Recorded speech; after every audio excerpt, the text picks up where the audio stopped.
Hello and welcome back to We Bought a Mic for Good Mic Hunting, a career arc series on the films of Mr. Robin Williams, esteemed actor, comedian, Rainbow Randolph. Friends come in all sizes. Welcome. Hello. My name's Ernest. Guys, Hold on. I cannot wait to hear what quote Hunter's about to pick.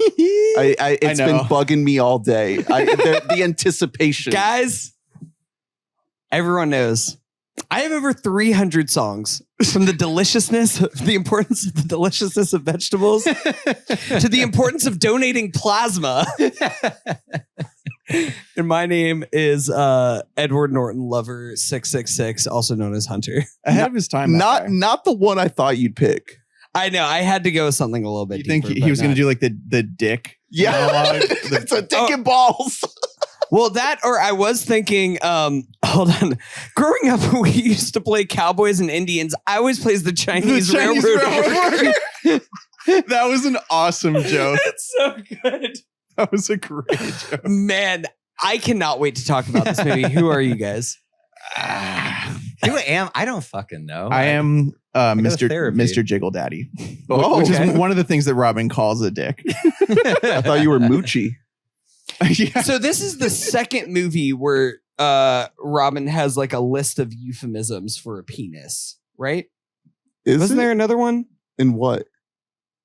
In Bicentennial? Was it in Bicentennial? Man, he's trying to tell him. Was it in like Patch Adams or something like that? He keeps like calling dicks different things. I don't know. It all blends together. Who are you? I'm Harry. Welcome back. I'm back, and I'm grappling with the old faded childhood memories of Death to Smoochy and the movie I watched for this podcast and the weird intersection in between. We just had you on for 1 hour photo. That's right. Skating right into Death to Smoochy. I don't know if this is the best period for Robin Williams, but it is a really interesting, fun one. It's a fucking oddball mix of movies. This is good. It is. I was disappointed because I thought that this movie was going to be about Randy Rainbow, the soft liberal song parodist who was recently nominated for a Grammy. The fact that I know who win? you're talking about means I need to get off the... He is a scourge to the fucking earth. I hate that fucking guy. Hunter, This isn't a biopic. I thought you were gonna pick the die, you stuffed son of fluff, you illegitimate Teletubby, die, you Muppet from hell. Dude, I there's would a have lot put to my pull money from. on that one. So Here's the thing about this movie.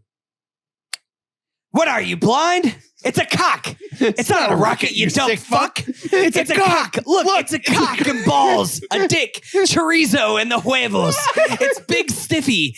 Yeah, it's a penis. Penis Maximus. A willy. A weenie. Mr. Jiggle Daddy. The one-eyed wonder weasel. Don't you see that? It's Jimmy and the twins. Rumple foreskin. He made this. It's from Dildo. That's all Robin's. It's right? so good. Man, here's the thing about, he's going full Robin mode. I'm gonna get this out of the way now. Because I was shocked to see the reviews from this from the lib media. This movie fucking rules, and I don't care what anybody says. This movie fucks. Okay. So Movie, it's edited like a fucking cocaine fever trip, and I was so bought in. After coming off of the mundane and just kind of the fucking movie. Monotonousness of so much of 1 hour photo and its worst aspects, that this movie was just a shot to the fucking arteries. I wonder if people thought like, now after 1 hour photo, I guess that's the Robin that we're gonna get now. It's gonna get muted now. In 2002, people were like, all right, I guess we lost manic Robin forever. So genuinely, one of the first thoughts I had, I think within like 15 minutes of the movie, I wrote down, I bet this movie lost a lot of money. And it did. It sure did. Oh my God. Loss. It lost a lot. 50 mil budget, 8 mil box office. I have two things to say. First, the Babylon of its time. Ernest mentioned last episode how he watched 1 hour photo and then recorded the podcast months later. Watched the movie. And that is the situation for me with this movie, where I watched it months ago, and now hearing you all talk about it, I feel like I'm living through a dream. My relationship with this movie is they played this all the fucking time on Comedy Central in the mid 2000s. Now, me growing up, the aesthetic of this movie I would describe as abrasive, garish, annoying. So when I was a little child, I did not like watching it, and I turned the channel. I just did not. I was not. It's upsetting. You were not about the sick, twisted mind of Danny DeVito. I'm 9 years old, viscerally upsetting. and I'm watching the hyper parody of like the kids show and just the screaming. Yeah. You're like, where's my cold celluloid daddy from 1 Hour Photo? So I never actually watched this movie front to back. I just remembered the unpleasant memories of my youth. Yeah. So turning this movie on, I did not realize this starred Ed Norton. I was in my couch just blown back like a fucking bomb went. Brother, I know. Not only does it star Ed Norton, is this like the best Ed Norton performance he's given in his entire career? He's good in it. This is a Hall of Fame, like first ballot entry into the Ed Norton Hall of Fame. The only slight issue is he has a Southern accent that is here and there. Yeah. The best thing I can... He's like, sometimes this country. Yes. The thing I can say about this movie is I'm glad they made it. They don't make them like this anymore. Partially because of this movie. I'm glad I watched it. I still don't fully know how I feel about it. I'll repeat what I said on the 1 Hour Photo episode, which is that I did watch this movie 3 months ago. Yeah. I had to rewatch it this week because it made absolutely no imprint in my memory. I did not remember anything about it. And going into it, I was like, okay, this is going to be bad because I don't remember anything about it. Like, it was incredibly forgettable. How is this going to be a good movie? And I'm sitting there watching and like the first third of it, I'm like, okay, this is a bit of a struggle to get through. It's just a lot. It's not really clicking. But then by the time I get to the end, I'm like, there's something here. There's something is happening in this movie. Because it's fun that they're using so much money to make this movie. Like, it's cool. Like, especially by the end, because you get the ice sequence and it's so dramatic. Well, it's also Kaufman. Yeah, like the Nazi shit. It's like the Nazi reveal had me like curled over, just like I could not believe what was happening. So there's a very close analog because Danny DeVito has directed a few movies. Most notably, he directed Matilda, which does share a good amount stylistically with this, but it's a lot more muted, especially like color palette wise and just like plot wise. Like, it's set in a time and place. But Dutch Angles, he can't stop. No, it's not just the Dutch. It's all of the shots. So yeah, I just wrote down the shots. Like close-ups and then Dutch angles and then like a lot of quick zooms and like whip pans and quick cuts. And so for me, like the biggest analog and the very, very clear one is like he just shoots movies exactly like Terry Gilliam. Yeah.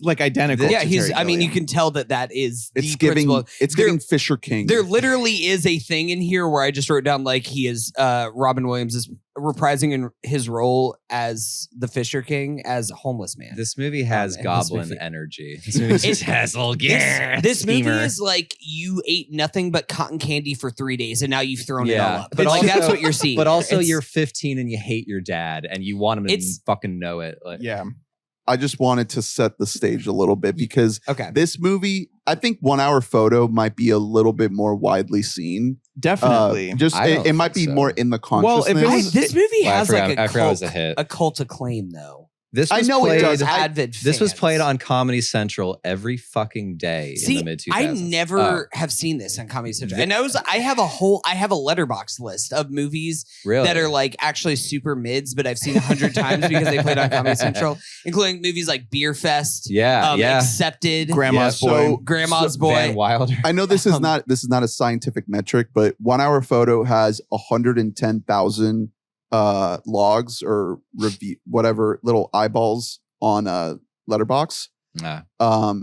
And Death to Smoochy has 30,000. Wow. All right. So I guess the people have spoken. So I want to. This movie is right now streaming for free on YouTube. So it's a perfect chance to put this movie on and experience it for yourself. I think minimal ads. There's going to be zero ads. if you have YouTube Premium. Just get fucking YouTube Premium. Jesus. A lot of people out there are going to side with Hunter and just be overwhelmingly on the side of this movie. And a lot of people are going to be on the opposite extreme. I've seen a lot of very, very negative takes on this movie, which I do not agree with. I'm somewhere in the middle. I'm definitely in the middle. Yeah. I think it's good, but so here's the thing about this movie is like it's a fucking hot mess. But the whole time while watching this movie, I kept thinking like it was so clear to me from the get-go of why Robin picked this role, because this feels like a do-good on what he thought Toys was going to be. Yes. Like Toys is a movie that on its surface feels like it's trying to make this commentary about like what children's entertainment is and like what this whole industry is. But that movie has no soul. The problem with Death to Smoochy is it might have too much soul. It might have just like, it's literally bursting at the seams with ideas to the point where the fact, like in the first act, Drew, you said in a group chat that it's edited like a SpongeBob episode, which is like perfect. The pace of it is that. It's like there in the first like 10 minutes there were like 5 scenes. And they're like important scenes. Like they matter. The first half of the movie is like an entire movie. Yeah. It's crazy. The thing is that like I kind of love that because this whole movie is just trying to parody children's entertainment. Yeah. And you know what's the thing with children's entertainment is that it's Fast-paced. edited the shit out of. It is edited so fucking quick. It's every piece of children's entertainment. It's gotten even worse over the years. It's just all edited like an episode of the Renegade Lightning or the fucking what? I'm sorry. Dav's novel. The fucking Renegade Angel. Xavier Renegade Angel. Is your brain leaking out of your ear? Yeah, if you smell toast, you can tell us. Just what's the fucking show called? Xavier Renegade Angel. Okay, there we go. Xavier. Okay, excuse me. The most insane title in the world. Friends come in all sizes. It's all kind of just edited to that thing where it's just like, that scene was only 14 seconds, but I feel like it mattered. And I spaced out at the wrong period of time. Can I read the IMDb log line? Yeah. Let's do it. Okay. A kids show host, Rainbow Randolph, is fired in disgrace while his replacement, Sheldon Mopes, a.k.a. Smoochy the Rhino, finds himself a rising star. So that's a whole movie right there. That's a lot. It keeps going. Unfortunately for Sheldon, the business of kids television isn't all child's play. I don't hate it. I like it. There's an entire... So not only is this a movie about 2 rival kids entertainment stars, but it's also like a crime movie with like a mob boss. Like if you're breaking down like what goes awry here plot wise, it's like the Max Keeble issue. It's too much. There are too many big bads going after this guy's ass. That's my point of like, you know, it's kind of hard to focus on the Robin in all of this because there's so much shit. He'll disappear for like 40 minutes. Yes, there's a stretch kind of in the middle-ish where it's just like, is Robin going to be in this movie? Because the way it starts, you're like, oh, this is going to be like a two-header, like, you know, a two-hander of him and Ed Norton going at it, and then it's not that. It's just Ed Norton. It's Ed Norton is the star of the movie. Also, by the way, to round out the cast, we have fucking like Catherine Keener and Jon Stewart. Yeah, Jon Stewart with a lisp. Jon Stewart with a lisp, and Harvey Firestein, who rocks. That's the perfect guy to be in this movie. The thing is, and can anyone tell me? Energy. I actually really have not. I mean, I watched Matilda as a child, but I have not watched a lot of other of DeVito's movies. I mean, what is this language and freneticism compared to his other work? If you've seen it, there's a lot of similarity to Matilda in terms of the other comparison you would make naturally is like 80s 90s Tim Burton, like you know, it's just like silly Pee-wee's Playhouse. Yeah, it's just insanity. It's way off the wall. This is like his farthest off the rails. And the reason that I figured that this movie would be a money loser is because you see a cast and set pieces and set design that require money, but it is straight up moving too fast for adults in 2002 to follow. Yeah. And it's way too like you cannot show this to kids. It's not No, one of those. yeah. No, it it's is. not It's even. like It's really not even rated. like no. But it's not even like a Who Framed Roger Rabbit where it's like a satire, but it's like something that kids. It's like muted enough that kids could watch and just not pick up on any of the subtleties. This movie is just like it's a hard super R. R-rated. It's Hard very R. so I wasn't seeing a demo to justify $50 million. I don't know what because of the demo is like South Park-ish. So I mean, the thing is just Danny this is DeVito, I guess, had the clout. Yeah, no, this is just a Matilda blank check. Matilda got was so big, not just financially but culturally. I know, and he didn't do huge. anything for like 5 years after that. This is his first thing after Matilda. I have a very, very important question for you that I cannot advance this podcast farther without knowing the answer to. Is Catherine Keener kind of hot? Kind of hot. Catherine Keener's bad as fuck. Can we just? I've beautiful. always thought that Catherine Keener is. She could lick it. What the cock and balls cookie or what? Yeah. No, yeah. There you go. She's absolutely. I always love seeing her.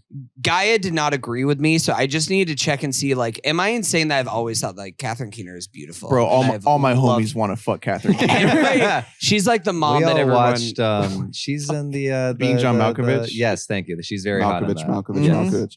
Yo, she's in Joker Folie à Deux. Really? Probably gonna be hot in that. Not as close as Joaquin though. So the movie is written by a guy named Adam Resnick, who film-wise, not a lot else going on. But genuinely, he has the most clout as like a comedy nerd TV writer that you could ever have. It rivals like Mel Brooks's TV comedy resume before he started making movies. Because this guy, he wrote for Get a Life, which is like a gilded comedy nerd show starring Chris Elliott, who was like a Letterman darling. Then he wrote for the Letterman show in its peak era when it was like changing what comedy was. And then he goes to SNL during its peak era, its peak 90s era. Peak 90s. Well, yeah, you would call it its second peak era, where he's writing for like Dana Carvey and people like that. Then the Larry Sanders fucking show, which is an unbelievable show, way different from all the other stuff, not absurdist. It's a very grounded, like a wry, dry look at comedy writing, which makes sense for this movie because it's like an inside industry type deal. And then he starts getting into movies, and it doesn't go great. With the exception of this. Yeah, he could have had a career if this hadn't tanked. He had something. This is such a big swing. Well, he had something before this that was starring Chris Elliott, and the thing with Chris Elliott is he never took off. He was always someone that like the comedy people loved. He was David Letterman's favorite person on earth. He was on David Letterman like many times a year, and the audience was always like, "Why? He's not palatable. He does." It's the definition of offbeat comedy. It doesn't make sense to people. Was Chris Elliott like the Tim Robinson of his time? Genuinely, no, I'm not joking. Honestly, Get a Life was the I think you should leave of like of the like. He also kind of looks like the Tim Robinson of he the kind of 1990s. does. It's just he just wasn't for a mass audience, and I think that he was way ahead of his time. But this writer is clouded, and you see that a lot in this movie. It just as a movie. Like doesn't work. Like it does. Like that's why it didn't translate beyond the audience issue. Is like I said, like there in the first half hour of this movie, I think there are 30 scenes. Like you can't do that if you want people to hold on. Here's the thing. I think that much like Damien Chazelle's Babylon, I think it's time that we revisit Death to Smoochy and give it masterpiece status. I was going to say, you can't, like, they're very similar, like, just they are loud and you can appreciate it's that. Going that to makes be sense in your face. And the thing is that, like, I see the warts of a movie like this, and I appreciate the warts of a movie like Death to Smoochy so much more than I do like a movie that was just like always going to be a 7 out of 10. And it was just, it reached its ceiling. Like that's like, I would so much rather 100 times out of 100 have you swing wildly for the fences and miss. Because the thing about this movie is it almost like, it does like a Looney Tunes style thing where it like swings, it misses, and then spins back around and then hits it on the second go around. Like that's my take on this movie. You it's have a mess. to, it's you a have cartoon. to realize pretty quickly that like you're not meant to like actually like care about like the people. Yeah, It's not a movie. Yeah, it's not that type of movie. It is acerbic.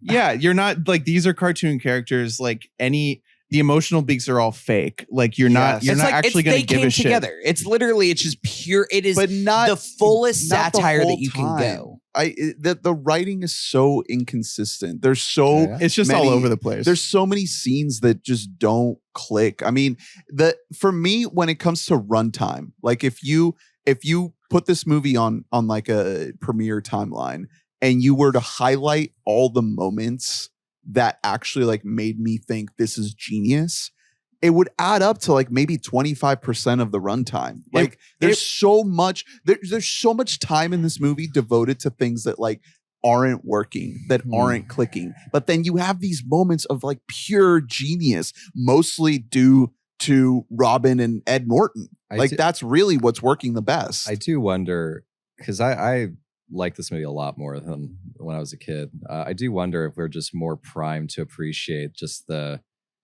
almost venomous amount of contempt it has for a lot. Like I feel like, and also the frenetic nature. Like I feel like we can, our brains now is like hyper sped up, can like latch onto that more, I guess. Yeah, and also like the willingness to be like, this movie is not trying to be a movie. Like it's definitely ahead of its time. I think.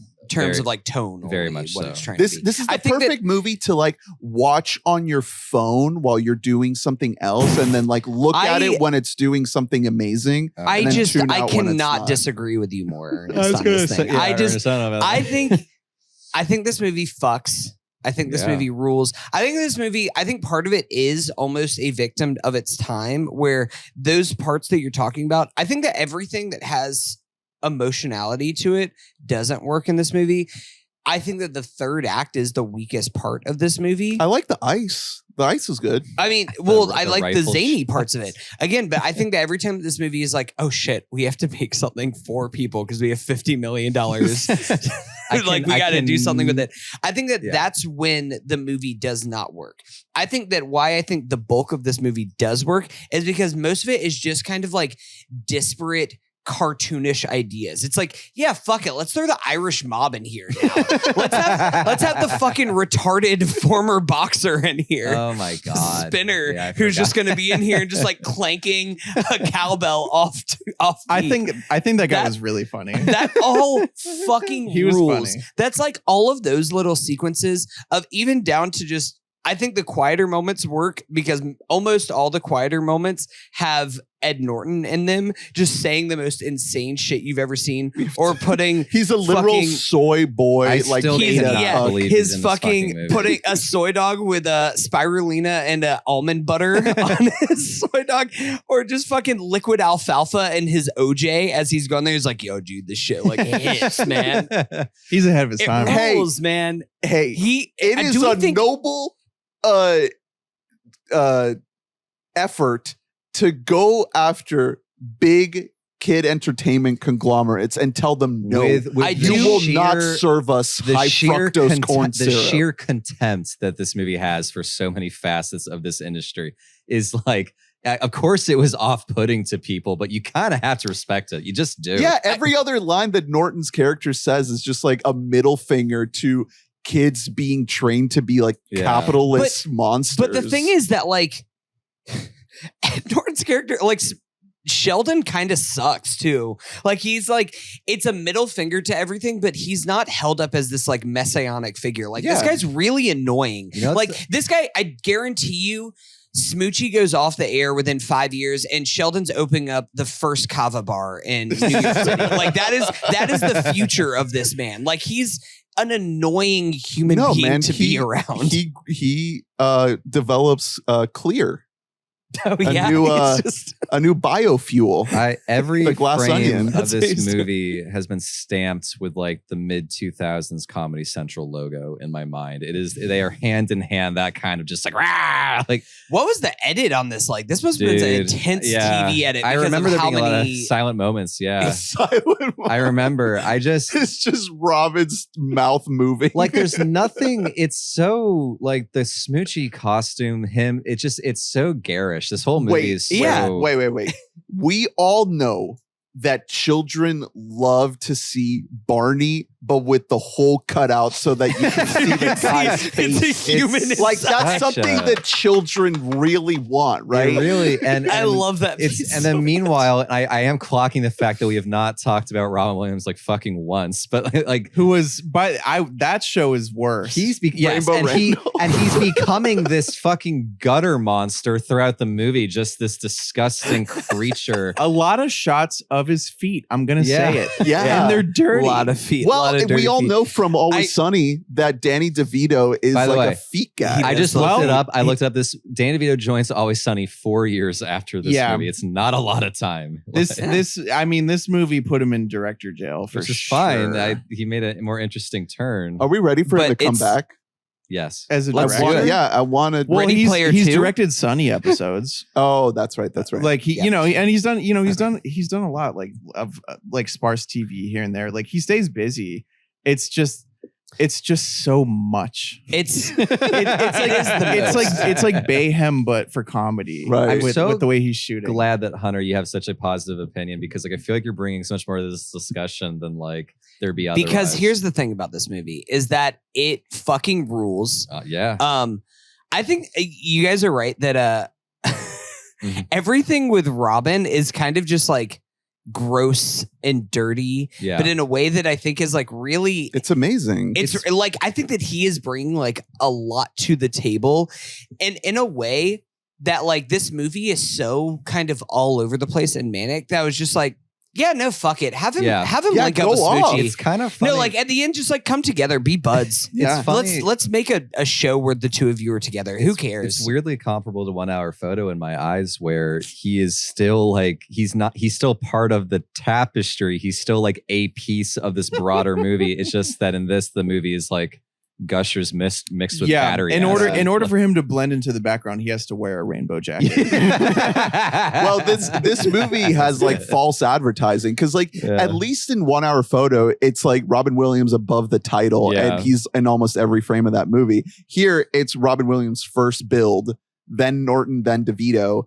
And Robin Williams is probably in the movie the least out of those three. I don't really think he's a great part of this movie. I don't think he's bad. I just think this movie is overwhelming, and I think he is one part of the mix. There's just so much. There's just so much plot that you have to 25 Robin Williams movies. You got to get rid of one of the people that's after him. Robin's a part. He is not part. There's just so much plot, fine. and I know it's stupid to try to follow a movie like this, but like no, there's a shit ton of plot. It reminds me of too much, and like I said, SpongeBob. Another comparison, and the way I ended up appreciating the movie is by treating it like an episode of Family Guy, where if you go like individually joke by joke, you're like, wow, this one's really funny. This one's not so much. This one's really funny. It's like it's all about it. It is quantity over quality in a lot of ways, but I don't necessarily think that's a negative thing. No, it is. I don't either.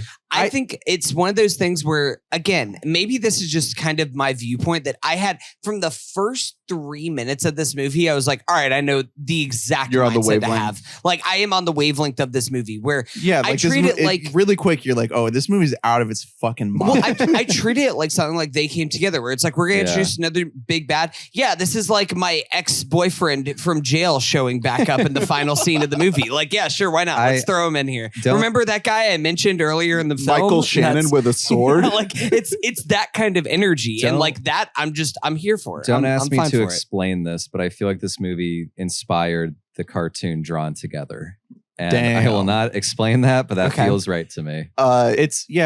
I have dark memories about drawn together. My Letterboxd review was that I'm just going to assume that this movie inspired Christopher McQuarrie's Rogue Nation opera sequence, like beat for beat. Yeah, he ripped it off. That's my thing. I'm like, yeah, this movie has too much plot, but like, God, like I almost don't really care because it's so overwhelming. Yeah, it's like it's also just like what it is. Man.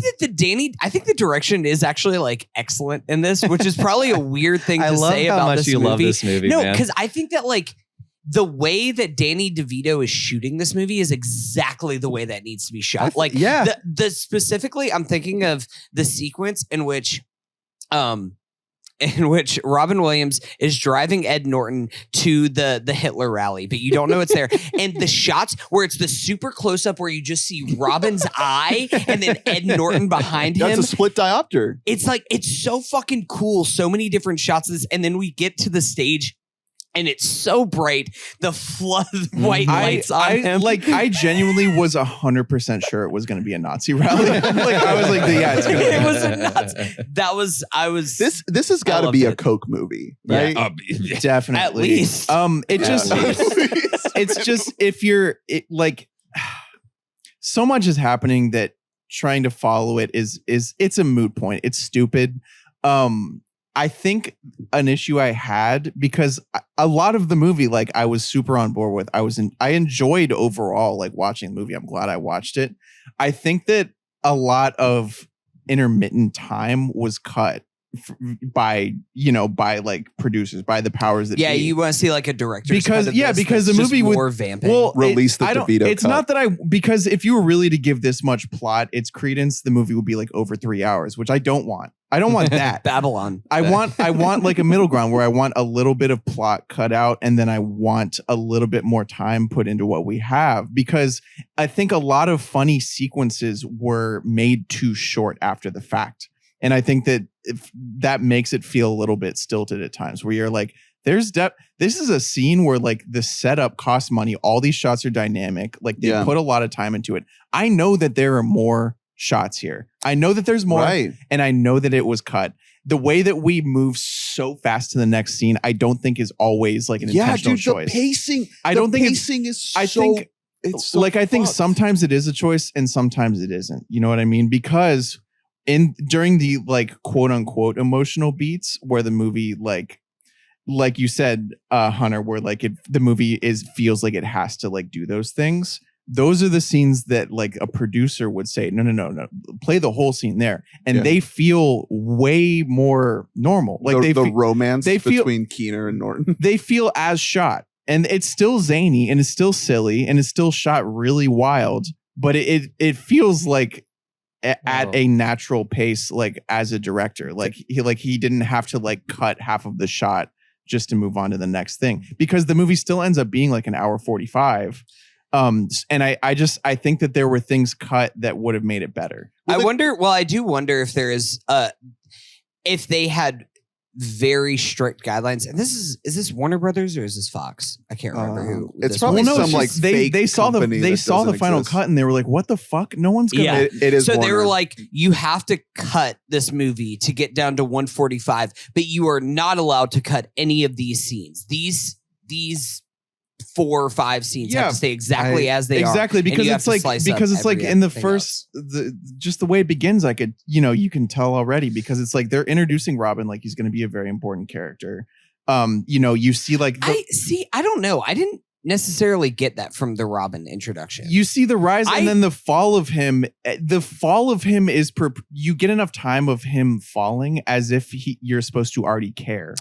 And you don't, because you haven't seen any of the before the fall. You just see, like, here's this guy. And then, here's like a pretty decently lengthy scene about him going down. And it's like, well, okay, who is he? I don't know him. I think devil's advocate is that, there might be ways to, like, improve the pacing and structure, but that would make it feel less like an object from another world. And I don't know if I necessarily want. I kind of wanted to feel like a foreign entity. I think that like Danny DeVito wanted it to be different. Sure. Especially like the wildest stuff. I feel like they had to rush through a lot of, like, the craziest shit, because a producer was like, this won't play. So I think there's parts of that. I honestly feel like this is a little bit of a it's almost like a star syndrome, where if Robin Williams was not Robin Williams, and if Rainbow Randolph was just played by, like, fucking character actor X, we wouldn't expect him to be in more of the movie. Yeah. Like, I think that it's almost in a way, like, almost a detriment to the movie that Rainbow Randolph is such a key figure, because we're like, when are we gonna get back to Robin Williams? Yeah. Where in the hindsight, like, Ed Norton is the star, and then there's just a tapestry of supporting characters. It's Max Keeble, man. I'm telling you. It's like it all goes back. It all does. It all goes back. It's the Rosetta Stone. But it's the Bible and Max Keeble are the two temples. Max Keeble also had a good amount cut because producers didn't understand what was going on, and there are also he did 9/11. And in Max Keeble and this movie, there are 4 big bads going after the protagonist, and that is too many. That is one too many. You cannot have because that's only one too many. 3 is fine. Listen, 3, I feel like you can manage. One of them has to go. You cannot have 4 separate entities going after him and getting time. That was my an hour 45. My problem with the third act crazy. was it's like, we're introducing another retired kid TV because guy Keener and the network become a big bad. Robin is a big bad because he's salty. The Irish mob is a big bad. The Irish mob, you are and then DeVito's in on it too. Yeah, and then DeVito is like arguably the biggest one. Yeah. So it just becomes like it becomes a headache to try to track. Okay, why are these people after him? Oh, I didn't even try. Yeah, you have to just stop. Here's the thing, which is like that's a valid point. You can just stop. I know that we're in a podcast where we're supposed to like talk about film and everything, and you guys are thinking way too hard about this. This movie, it's just vibes. This movie was my cocaine addiction for my early 20s. This movie was like everything that I wanted, just in all wrapped up in one ball. And I think that like the reason why this movie works, a lot of it comes down to the filmmaking and the direction, which for me really worked. I love the frenetic pace, but a lot of it just comes back to Ed Norton. Yeah. And like, I know this is a Robin Williams series and everything else, but like Ed Norton rules so hard in this movie. This is like one of my best. Great. This is one of my favorite performances that I've seen in a movie in years. Like legitimately, like this is everything that he's doing is like comedic gold. It is fucking beautiful. I would not change a single thing about what he's doing, down to like the ice performance where he has like the gold crying tears as he's like getting shot. Like, it's so perfectly in tune with what this movie is going for tone-wise. The big question is, we all know Ed Norton is like a freak. Yeah. He definitely learned to ice skate wearing that suit, right? Absolutely. Yeah. That is insane. Yeah. Could you imagine? No, you know that's him because they don't really cut as much whenever it's on him. Whenever it's Robin, it's like close up on feet, close up on Robin's face, close up on the feet, close up on Robin's face. You know Robin ain't out there. But. Something that my fiance wanted to know, because she suggested wanted to pick this movie originally, is that this is dedicated to her. She couldn't be here. Shout out to Diana. Shout out to Diana, a real one. Everyone for this. She really like thinks that the emotional crux of the movie does work because of just how weird and off-putting Ed Norton is in his niceness, and how we can kind of relate to that in our day-to-day, like seeing someone that genuine, and how our cynical, brain-addled asses might like not take to that as well. He cares about the kids. Yeah. It's all about the kids. And it becomes a thing of like, he's not quite the person like our Avatar because he is so pure. Yeah. Like he's wildly pure. He's naive as Our fuck. Avatar is closer to Catherine Keener, who like sees the purity in him and appreciates it, like, but is craven because of what the world has done to her. We got to get paid. We got a job. Also, she has like a fucked up sexual desire for all these kid TV hosts just like weird show on this. Good for the reason, and I'll tell you why. Like my final piece on why I know that like everyone in the production team, especially Danny DeVito, is kind of in on the bit of this movie, and it was almost like I can't believe that they let us do this, is the fucking Comic Sans in the end credits. That I clapped when I saw that. I was like, they fucking did it. They are they're giving a middle finger to the audience on your way from leaving the theater. It's so good. I couldn't believe it. I couldn't either. I was like, my mouth was agape. That in 2002, we knew better. Yeah. We knew better in 2002, and he still did it. And that shit killed me. I love it. I love it. Yeah, I think you just have to calibrate yourself correctly to watch the movie. Yeah. I think that's don't go in expecting a certain type of movie. This isn't. It's not only is it shot and edited as if it's, sort of more aimed for children or like frantically, the logic that it follows is for children. Like 1 day old Mountain Dew will get you in the right mindset for this. I think that's like fermented Mountain Dew. Well, like it's got to be like pink. It's got to be pink Mountain Dew, right? Yeah. Or at least Code Red. Code Red. Yeah. I do have an important question about this movie, about like how much time takes place during this movie, because Robin Williams, the set goes up, the set comes down. No. Goes back up. Well, Robin Williams gets a black eye like in the very beginning of the film, and Robin Williams has a black eye for like 3/4 of this movie. I know. So does this whole movie take place in like a week and a half? The new show takes off big time really quick, and then has a downfall really quick. It's all a joke. Logic. It's silly. It really is. It's all exactly. We introduce this character and he has black eye, so now he always had black eye. Yeah, like, it's that kind of same thing. with like for like the logistically, like for example, the Nazi rally thing. Robin disguises himself, takes Ed Norton to the Nazi rally, is driving backstage in this warehouse. There is not another person backstage. No. There's zero other obstacles that would maybe indicate something. There is Robin. There's Robin. There's Smoochy. There are Nazis. Yeah, Smoochy walks straight up onto the stage. It's the Father, the Son, and the Holy Spirit. Smoochy is the sacrifice lifted up, surrounded by the monsters. Like he's done it. Yeah, there's nothing in the way. Plot-wise, there's nothing to stop. I kind of respect that. I know. It's movie. Primal, it's basically a decom, like of just what it's trying to get across. Like, come on, but it's taking all of these kind of ideas and it's just like, what if we just like just inverted them in the most like kind of fucked up adult. It's kind of sad way. and maybe what I'm feeling a little bit is resentment toward the movie, because for everything I love about the movie, movies like this are the reason that people weren't allowed to make silly movies after this, because they bombed. They went too far. Yeah, they spent up all this money for a movie that was 9/11. I mean, everything changed. I don't. Yeah, I used to Max Keeble. People weren't ready to laugh. It was so doomed. Yeah. Well, we're ready. We're ready for the TikTok edit. Like if they uploaded this movie as TikTok, Death to Smoochy 2, it would blow up. They wouldn't have to speed it up that much. You could really just like a very tiny multiplier, and then it'll be this. I want to read 3 minutes that you get to make a TikTok video is like 18 scenes in this movie. So like you're gonna get like a good summation of what's going on here. I want to read our guy Roger Ebert. Tell me, what did Raj think? This is some good stuff from what did Raj think?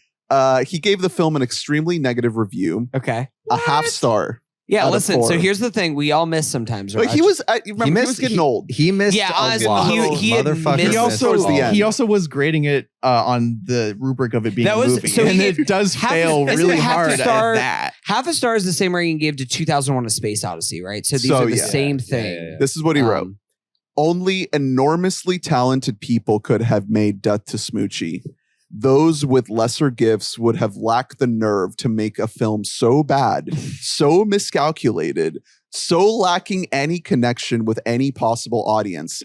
To make a film this awful, you have to have enormous ambition and confidence. This makes me want to watch it. Big dreams. This makes me want to watch it. That's a great endorsement. That's fucking He named it his #1 worst film of 2000. Here's the thing, like that sells me harder on like this island, on Death to Smoochy Island, this fucking rocks. Like I don't want somebody to like half-ass make a bad movie, or for that matter, half-ass make a mediocre movie. I want somebody to just fail so miserably that it goes full circle around and it's actually a masterpiece. I'm gonna wave at you at Death to Smoochy Island from Happy Feet to Archipelago. All right, we can be neighbors. We can just kind of take out a whole little Dumbo Peninsula. Did I like? Yeah. The quote unquote Tim Burton's Dumbo. So it just I think, like I said, Resnick is so clouded as a comedy writer, and you can see that in the movie. Like you're getting jokes that are phenomenal in this movie. The railroad worker joke is like unbelievably funny. And there are plenty of those littered throughout. It's just I'm not surprised that Roger didn't like it, because Roger like judges movies as how they do as a movie, and that might be a failure. But the thing is, we've all seen plenty of movies. You know what I mean? Like maybe we're not looking for movies that work as movies anymore. Yeah. Do you have the taglines pulled up, Ernie? They're really bad.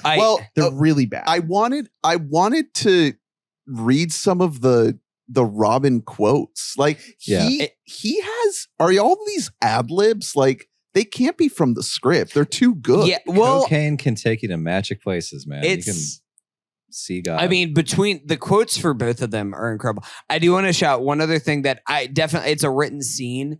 But another scene that had me cackling was the Smoochy after his return back to fame.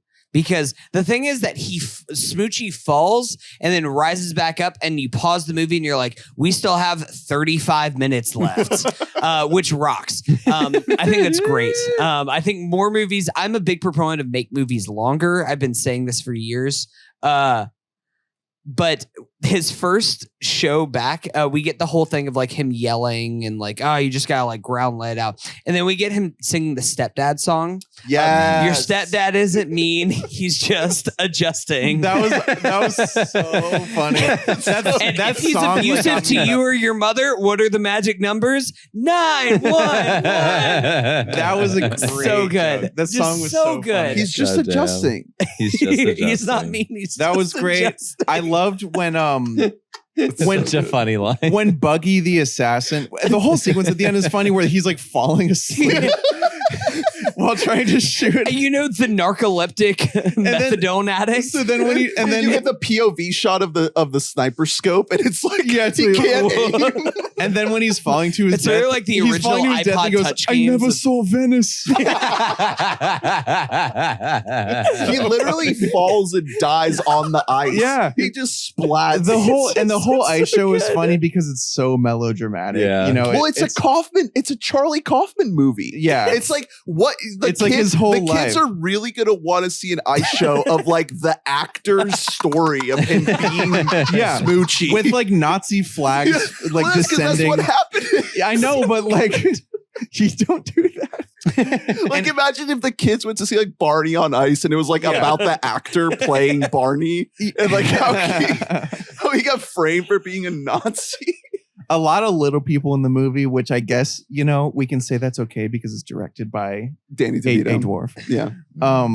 Also, Danny Woodburn is I don't want to awesome say in it. this. Also, but does that explain the foot fetish? I mean, the guy's low to the ground. Wow. I feel like you've been canceled in ways we don't understand. I'm canceled like, 5 years from now. Can I pre-cancel you? No, a bullet was just fire that's going to reach you eventually, man. But anyway. Danny Woodburn rules in this movie. When I'm like the mayor of Orange County. Talk about Danny. They're going to be the time. What's his face? Trust me, Jerry's probably said worse. Don't worry. I have to. It's probably. I have to read these taglines. All three of these taglines are F's, especially compared to 1 hour photo, which had like 20 and like maybe. Yeah, this is only 4. I thought it was going to be full 3. Thing. Well, they didn't really know how to sell this. Number one, Number one, get ready for an unexpected hit. That sucks. What is that? Well, because it's like referring in a way to like the Smoochy. show. It is unexpected. But okay, next. He's big. He's blue. He's Smoochy. ... And he's gotta die. And he's gotta die. Blue? He's Smoochy. Is he blue? He's not blue. No, he's not. Fuchsia. He's pink. He is. They I'm literally colorblind. say I'm not that no. colorblind. Well, whenever because it's actually Death to Moochie. And Moochie dies and he says, no, it was the fuchsia one. This is the worst one, I think, by far. It's the rhino versus the wino. Holy shit. With a little help from the mob. That's awful. What is that? There's another one. Who came up with that? Every single this movie was transported from another reality where like things are like just 45% off. None of these. That's not right. Those are real words, but not the way they use them. I don't. Did they get ChatGPT on it? Oh my god! Dude, this is like how Event Horizon started. I don't want to do this anymore. There's one more on the IMDb. It's a kid show ... with gangsters, bribery, and corruption. What?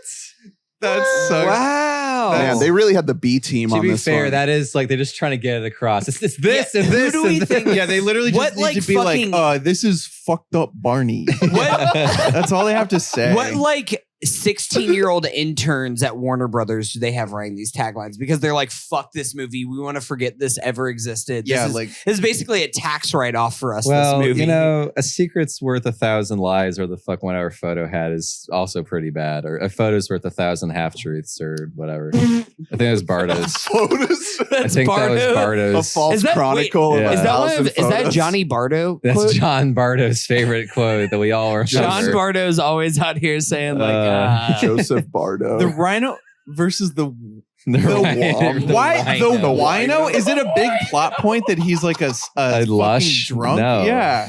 Wait, no. What? There's one of the quotes. Crazy. I promise you, if you track down the person that wrote that today, they'd be like, "Fuck you! What do you think I could do?" Like they're still mad about it. They're still like kind of insensitive. They're living about in it. a cardboard box. Yeah, I fucking did my best. Yeah. One of the quotes is when he gets when he's being arrested. Yeah.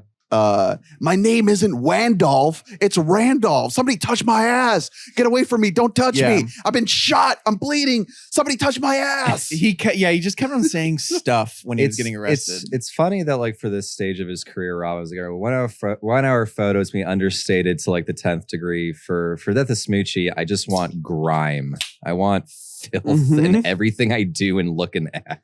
I mean, that's one of the things I really love about this movie is anytime Robin is on screen, he is saying the most obscene shit he has said in his entire career. It's like a different kind of the off-putting that we're seeing between like 1 hour photo Insomnia. Because both of those are like serial killer. This is recognizable. This is taking something we've seen and twisting it a little bit in just this fucking toilet world. And like you can...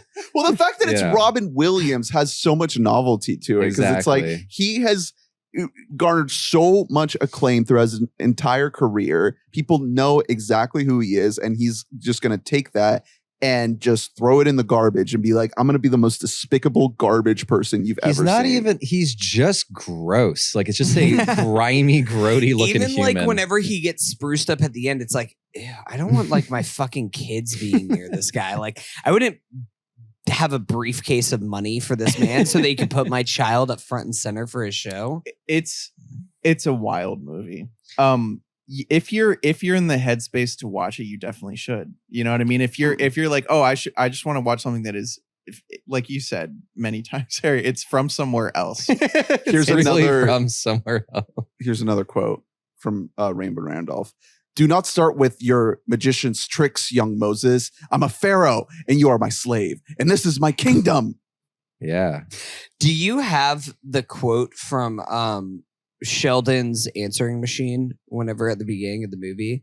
Because that was another early indicator of like the movie is on a certain wavelength. Yeah. Because it's like, before you ever see Ed Norton, he's like, hey, this is Sheldon. Just kidding. Just kidding. He's just like, you can catch me at my next show. I'll be opening a children's hospital wing or at the opening of a new methadone clinic on the east side. Him playing the song for like heroin addicts. That's like, his intro. That's his.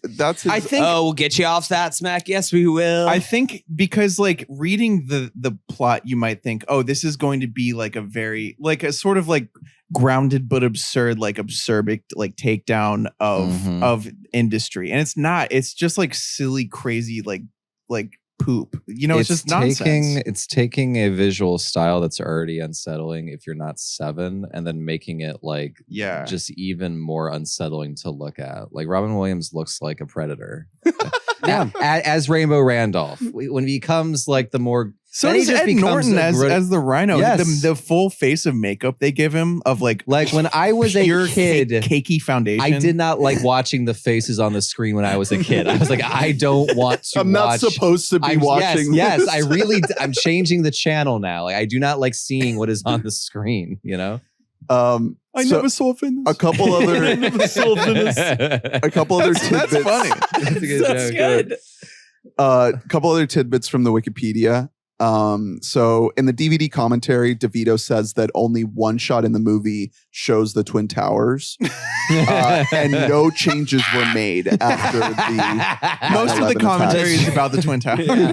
He actually was just like, we completely rewrote the script after the towers. Well, the fell. world shifted. We reshot everything. They filmed in New York City in Times Square. which is cool because it's like nowadays you wouldn't be able to get those shots. Like that'd be very they're rare. shooting in fucking Vancouver. We're being half flip, but Roger Ebert really does touch on why this movie is kind of fun and admirable, which is it really is like a bunch of creative people just going whole hog. Into usually you're not unpleasant. you're not you shouldn't be allowed to do that. But they did. Yeah. It's like, I don't think you can do that. I don't know if we can do that.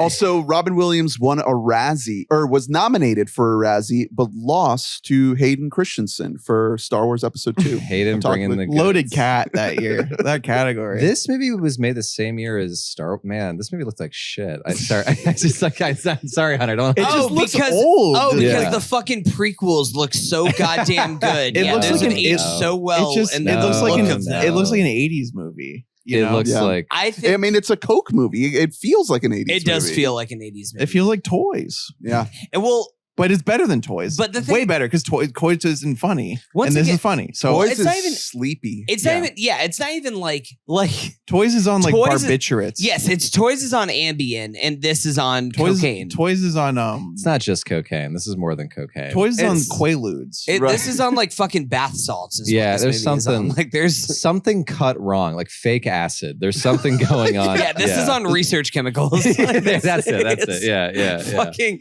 there's something just so Like, viscerally upsetting about this movie. If I ever hypothetically took like fake chemicals in high school, like the experience I felt then is kind of what I'm feeling right now thinking about the movie. Yeah, Here's the that's thing. same. Yeah, if I hypothetically did my freshman year of college, and then we like went to Ernie's dorm, and Hunter tried to like shove goldfish into my mouth. And I said I was hungry, and then like we put on Frank Ocean, and it sounded like gibberish. So guys, fellas, I get a time machine. I'm gonna go back to one fateful night where we happened to do Soylent in a dorm room, and I just put on Death to Smoochy. I would kill you. And I not even on purpose. I locked the doors and windows. Oh my god! And I just make us exist. I fucking Clockwork Orange your ass and just like tape your eyes open. This would be nightmare. This would be a way to fuck with your friend that's tripping, showing this. Definitely. Really would. Even like early in college, it was the first time since I was like maybe like 15, 16 that I'd really smoked like a lot of pot in one sitting. And like I remember one of the first times where I was like, whoa, I don't know what's going on right now. You put on Snow on the Bluff, and I was like, this is real. You're like, I don't want to do drugs anymore. Like, this is a documentary. This happened. I mean, you don't have to be on drugs to be fooled by that movie. That movie's nuts. That movie, I loved it. It's so crazy. All right. Cage Gories? Please, for God's sake. What is the best Robinism? I'm going to go with the one dick euphemism that I wrote down. Yeah. Because I wrote it down. I thought about writing down the monologue, and then I just wrote down the cock and balls. Yeah. It's a cock. It's not a rocket. Yeah, you sick fuck. That's the moment. You see that? It's a Jimmy and the Twins, Rumple Foreskin. Mr. Jiggle Daddy. Mr. Jiggle Daddy. I love Mr. that. Jiggle Daddy's great. That's a good one. That's really good. Everything leading up to that, where he's looking in that little mirror, just waiting for it. That's all great. I do like the way that that's set up, that he's not just like looking with binoculars. He weirdly is like, it's behind him, and he has a mirror. For some reason. It was literally just there for the shot of DeVito. It's of like Robin I said, Williams it's like looking Bayhem. Like he wanted every shot to be dynamic. He wanted everything to be complicated. I love it. It's great. I appreciate it. It's the reason why Ambulance is the best film of 2022 outside of Babylon. Yeah. You know what I was thinking? This is so random, but the gulfing quality between the Pinocchio movies is an entire ambulance. I feel like you guys like went through something together that I wish I was part like of. from Pinocchio. Don't speak on that. You don't. From Pinocchio, A True Story, and Pinocchio Zemeckis to get to GDT, it's an entire ambulance of quality. Like so where's the gulf in quality categories? Where's a Death to Smoochy in there? How much? No. I'm saying if those Pinocchio movies are a half star and the GDT Pinocchio movie is 4.5 stars, then you get a whole 4-star. It's ambulance. So it's not quite a Death to Smoochy, is what you're saying. No. Death to Smoochy is a 0 to a 5-star. Exactly. Yeah. So anyway. Just to shout out another Robinism that I really like is when he does that little tap dance after he gets that rocks. He gets Norton. The and worst, he's like, the rhino's a Nazi. Yeah, that's a great little moment. That was cool. The worst line he has in the whole movie is when there's a reporter who's like, how's it feel to be the most hated man in America? And he's like, in this country full of Neanderthals, I wear it as a fucking badge of honor. That's really cool. That sucks shit. That's like a classic downtrodden comedy writer line. Real quick, that sucks. I do want to say before we continue the cage categories, I really love Michael Rispoli as Spinner. He's so funny. He's great. I think it's a did perfect not like that. I think it is a perfect deployment of early 2000s. I felt like it was well. The thing is, it's aged so well. Well, he's the thing about it that I love so much. He's not just like he's brain damaged challenge guy. He has CTE. He's a boxer. Dude, here's the thing: is he's like Tua in like 2 years. Well, yeah, facts. The performance doesn't quite communicate that. Is what I'll say. That's a good point. I don't think CTE makes you act that consistently cognitively impaired in specific ways. Here's the thing: we can't know. We don't know yet. There's literally Will Smith hasn't figured all that out yet. Yeah, right? Concussion. We're not comes there out, then yet. we'll know. So what's next?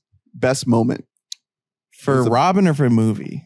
This is the movie moment. Yeah, just right? What's the best moment in the movie? I think the final ice sequence is really fucking funny. The sniper shooting the horn off and like the dude, Chris McQuarrie, the slow motion of the horn. Chris McQuarrie was like, I'm just gonna do that. I'm gonna do the I'm gonna copy and paste that. Except with Tom Cruise and Rebecca Ferguson. There's so much to love there. I mean, the Kaufman-esque part of it where it's like it's about itself, you know, he's doing a story about his life. The Stepdad song made me laugh a lot. The Stepdad song is so good. The thing is that it's hard to... It did make me laugh a lot.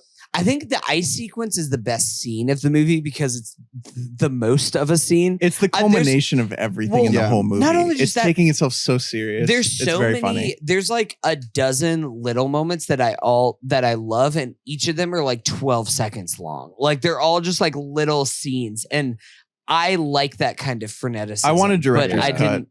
But also, I want to have Final Cut over that to get rid of one of the villains. You want a 4.5 hour cut of this movie? I want all of the footage, and then I want Danny, send us the raw film. Send us the raw film of everything. I can do something. We'll do the Danny. cut. I'm a good editor. I think I've watched The Fabelmans. I know how to edit film. There you go. I think the best moments from this movie tanked and got us DeVito and Always Sunny. That was kind of like true. So is this actually a good thing? This movie he was down on his luck enough. Like if this movie was a huge hit and then Matilda was his previous movie, he is going on to just be a director. DeVito, the king of Hollywood. He'd be directing Ant-Man and the Wasp. He's John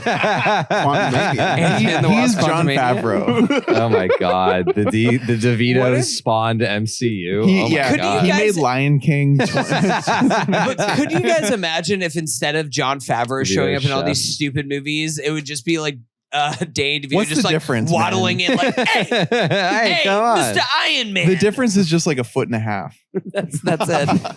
No, he went hard for Chef, but just no one really took to it. Would this movie have been better if Danny DeVito's character showed off his little fucking troll feet? Ooh. I was hoping for that. I kept waiting for it. I always love a good Danny DeVito troll This is the feet. most foot we've gotten from Robin, I'll tell you that. Yeah, I mean, it's a whole framework. There are dirty feet shots. They're Tarantino style, like starting at the foot and going along the leg. It's all dude. Robin. So it's actually good. So what's next? What would you do, fellas? WID. Who the fuck are we? Who are the audience? You walk out. We have to be Catherine Keener. That's the only human in the movie. Yeah. Well, Jon Stewart. Jon Stewart is in with the mob, but not the Irish mob. If I'm Jon Stewart, I'm not because there's two different mobs in this movie. This is news There's to me. the Irish mob, then there's like the fucking studio mob. So who's I would be the Leo boxer. And who's Mark? He seemed chill. Like he was doing. He's the most relatable. He was doing fine. He got murdered. What are you talking about? Well, I would do it better. Yeah, I'm different. Rest in peace, but I'm different. I'm not you, Spinner. I don't know. He just hung out at the restaurant and just like had a good time. You're the rhino. If just sobbing as soon as he sees the children's TV I think star. the biggest misstep with him, the biggest politically incorrect part of that character is he should be Italian. Yeah, you're right. No, you're right. He not hangs Irish. around. Yeah, he hangs around at like a nice restaurant. Are you really going to and take he's a away? boxer, brother. He's Italian. Are you really going to take away one of the best Irish mob movies of the 2000s? That's true. It's this movie is better than The Departed. Shut up. Immediately. This movie is basically The Departed. It's essentially the same. Okay. Fucking explain the plot of The Departed to me. They if want you have such a problem with, microchips. There's if you have such a problem with fucking Barney, plots. except they have a hole cut out for the face. Yeah. And then he's in cahoots with another guy who's dressed as a rainbow, and they're switching sides. It's two different moles after each other, and they want microchip and they Barney. So, if I'm if I'm Jon Stewart, first of all, I'm not picking Ed Norton. He is so off the grid. He's such a crazy indie pick to be the next big star. Well, but listen, everybody wants to find their Fiona Apple. Like he's gonna say vaccines make you gay, like on the air. Exactly. He's gonna be a problem. He is exactly like Jim Carrey level of woke. Yeah. Where like like there's gonna be two viewpoints that are nuts. On paper, it's like you got the next Mr. Rogers. You know, like if you don't know the guy, if you haven't talked to the guy, you know, if it's just like but it's like that description. I don't give a fuck. Like they really want someone that squeaky clean. Like no, just get a guy who's not going to get caught. You know, I'm not picking him. I'm picking someone else, and the movie's not happening. If I'm Catherine Keener, I'm fucking Ed Norton still. Yeah, dude, the scene where she sees fucking Ed Norton's bony little body, She's and like, it's supposed to be like, ooh. Ed Norton doesn't look good in that scene. No, he's a twink. That's the funniest part about that sequence. Again, is like, ahead of his time in a lot of ways. Like he really was. He's not a hunk, and this isn't the only movie to like. I think this is almost like ahead of its time as far as like portraying Ed Norton as a hunk when he's definitely not. Like, he's not. What's the fucking Spike Lee movie that comes out right around this time that Ed 25th Hour? Yeah, 25th Hour kind of has a little bit of that where it's like, God, isn't Ed Norton hot? And it's like, no, he's not. I missed that phenomenon. I'm not mad about that. He has Riz. He's got the Riz. He's got something. It's crazy. Like he's got Riz parentheses derogatory. We don't think of Ed Norton in this way anymore, but he's like one of our great actors. Like he's kind of completely fallen off. Yeah, because he's a dick. Right. Yeah, people don't like working Everyone with hates him. But I was watching this movie that because I'm a Paramount Plus guy. It's like my thing that I'm really into now, and I have to mention Paramount Plus at least once every episode. Larry and Drew it's talking about real. Pluto and I just have it on because it just like has great movies on, just playing all the time. Does anyone have the heart to tell Ernest that Paramount Plus isn't real and he's been it's called CBS All Access, and we all are subscribed to CBS All Access. I thought it was MGM Plus. It's actually called Paramount Plus with Showtime now. Oh, okay. But there's an Ed Norton movie called Primal Fear that comes on sometimes, and I'd never seen it before. And he's wasn't that like the one that got him in Asshole Diana Joe? Loves that movie. He's fucking incredible in that movie. It's insane. Well, yeah, he wouldn't be a natural cast in a lot of movies because he doesn't necessarily look like much of a guy. Can you imagine filming this movie and also Ed Norton's being a problem? Like that sounds like a lot. He's dressed in the rhino suit all the time.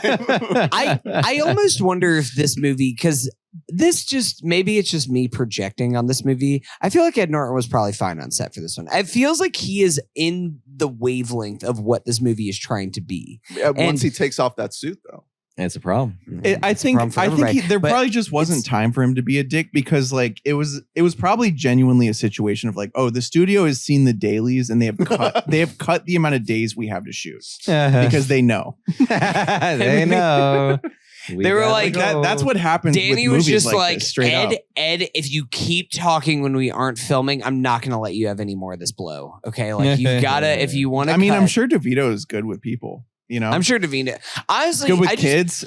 The way you deal with a dick is the same way you deal with a kid. You just sort of allay them while still guiding them in the right direction. Yeah. It's like giving them. It's laying a false sense of freedom in them. You tell them their stepdad's just adjusting.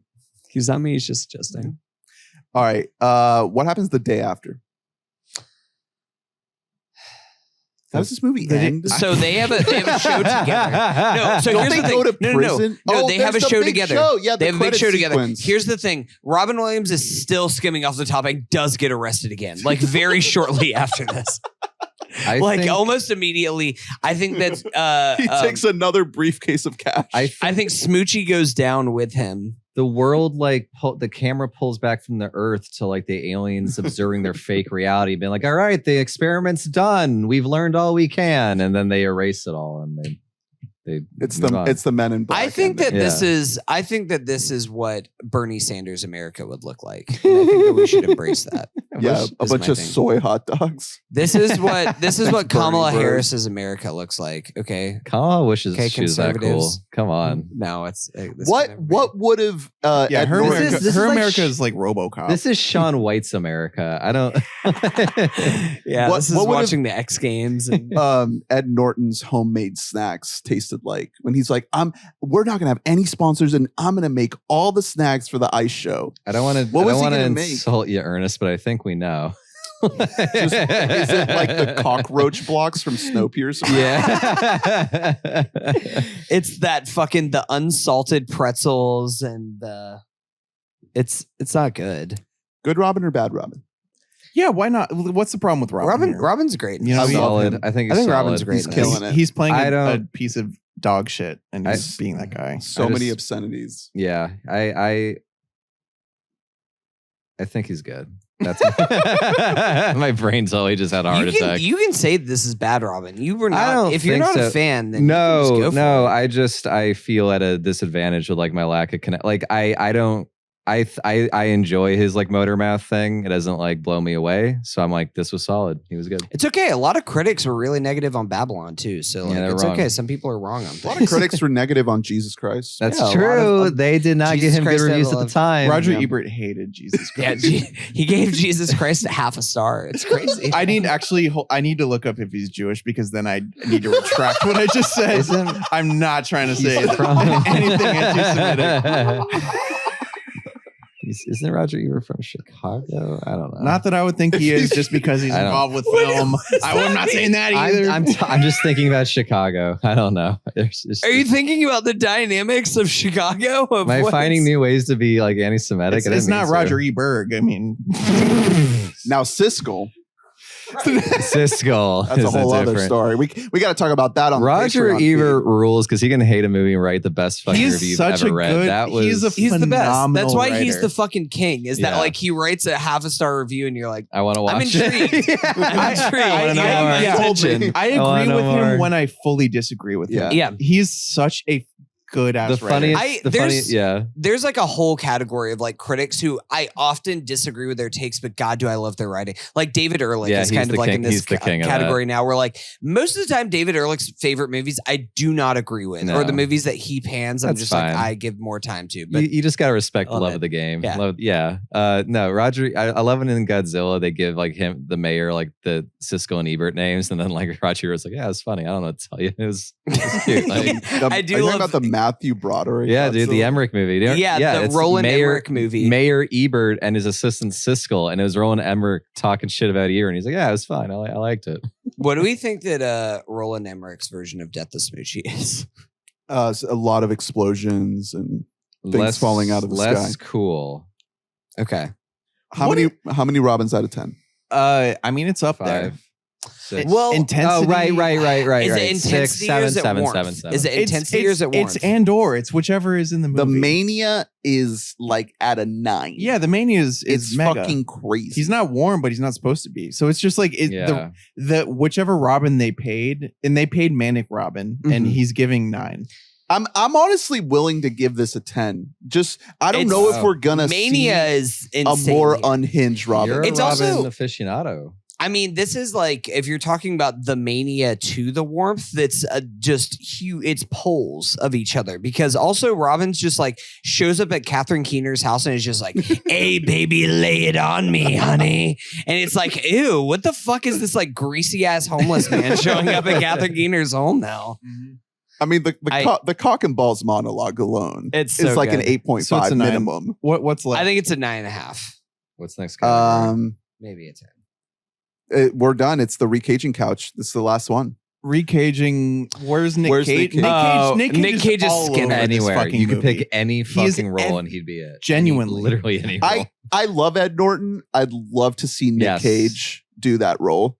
I think he would fucking kill it. A younger Cage. Yeah. Here's be pretty young. Nobody wants to say it, but you got to make Nick Cage Spinner. Nick Cage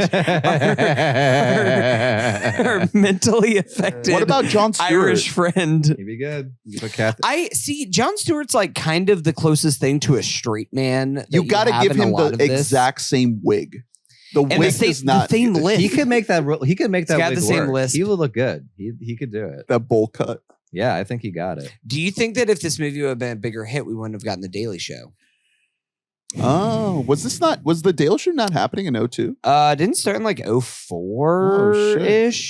Damn. Maybe he had to pivot because he was like, I lost so much clout from Death to Smoochy. I have to pivot. I mean, he's also now. like, again, you think he's going to be a major player in the movie, and then he's just gone for over an hour straight. There's zero.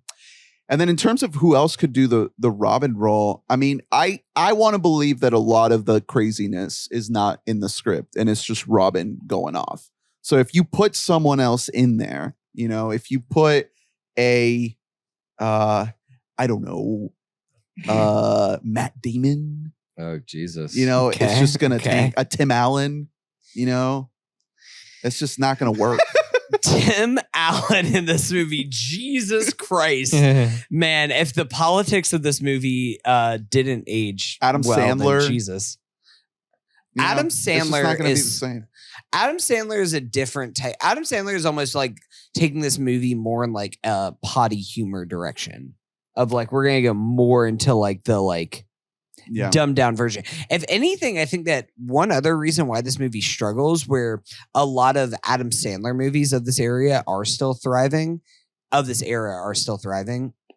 is because like this movie is still kind of smart with a lot of its humor. Like it's like dumb, it's dumb smart. So it's not just doing like the genius of a lot of Adam Sandler's things. It's like, it's so dumb that you can laugh at it for what Adam Sandler's doing. And like the fucking idiot from Wisconsin, sorry, Wisconsin listeners, can just like also listen to it. They'd be like, haha, he dumb water boy. Like it's something that kind of appeals to everyone. And this movie actively tries to alienate everyone. I'm really glad you came in with such positivity on this episode because I think it made it way more fun if we were all just like, I think I'm more on your end where like I really admire it, even though it's fucking nuts. Like it's cool. I see all the problems with this movie. To be honest, the ice scene itself is like fun and good, but I think the third act of this movie was the part that I found like the most boring because that was the most plot heavy part. Sure. And like I didn't really care about the plot. I was all about vibes, and this movie nails the vibes. It is all vibes. The You're vibes right are that. immaculate.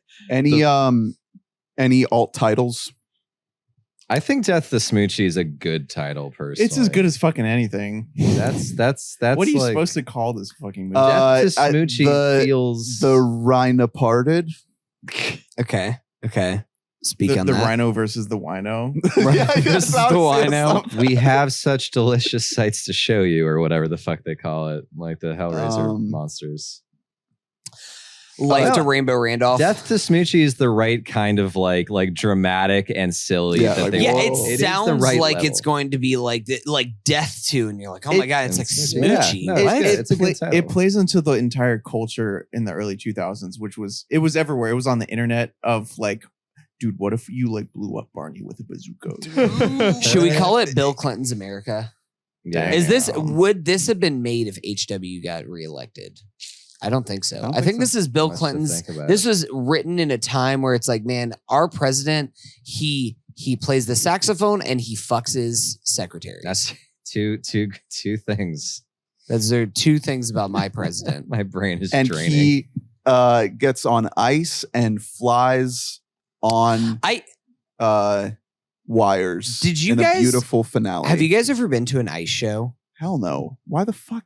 I don't know. We all live in Florida. Here's the thing: I'm asking you guys, and you're looking at me like we're crazy. People like that's a very Florida thing. It's like people are just like, oh, I want to go see like fucking Disney on ice. I received like 8 weeks of ice skating training in college. Wait, are you an ice skater? Can you like get out there? Can you do like a pirouette or something? No, I can't Show us what you pirouette. got. It's been a while. No, I was doing costume company stuff, and I was Christoph in an ice rink hired me. Oh my God, where are the pics? We got to post Oh my them. God. Real I need to talk, see I this. forgot to attend the actual show, so I got the lessons for nothing. didn't Harry! I'm sorry. Did you at least have like you in the costume? Like kinda there's a dancing around? million of those. Those are a crime, though, man. I look Hell like the fifth Beatle with that blonde wig. I'm telling you, like I look insane. One of the monkeys. I don't know. You want to build a Smoochy? Yeah. No, let's go and play. That was a thing they wanted me to do in the beginning. I think it's been a long time I can talk about this. I don't know. Yeah, you should let this out. You should really air this. It was at RTV. I one time I was Iron Man on the Solar Bears rink for like the halftime show. What? Oh my God. How did I not know all these facts about you that you like had a past life as like an amateur ice skater? Were you blind under the mask? It's basically it's a pain in the yes. Just what did up, Iron yes. Man do in the show? Like Harry is waving his hand. He really for could. It was a listeners. great suit, but it was incredibly like bulky and hard to maneuver. Harry, I've Great been to show. Solar Bears games before, so I like to think that I just saw you out there on the ice. And I was just like, guy, look, it's Iron Harry, Man. it's Iron Man. No, I didn't even know it was you. I was just like, Yeah, it's Iron yeah, Tony Stark yeah, in there. This yeah. is good. This is So I do have good news. We are commissioning a reunion of the Avengers on Ice. yeah. So we are hosting I'll do auditions. it. I'll do it. Can you do an interpretive dance of Secret Wars on ice? wow, that the only food. That's the only. Shit.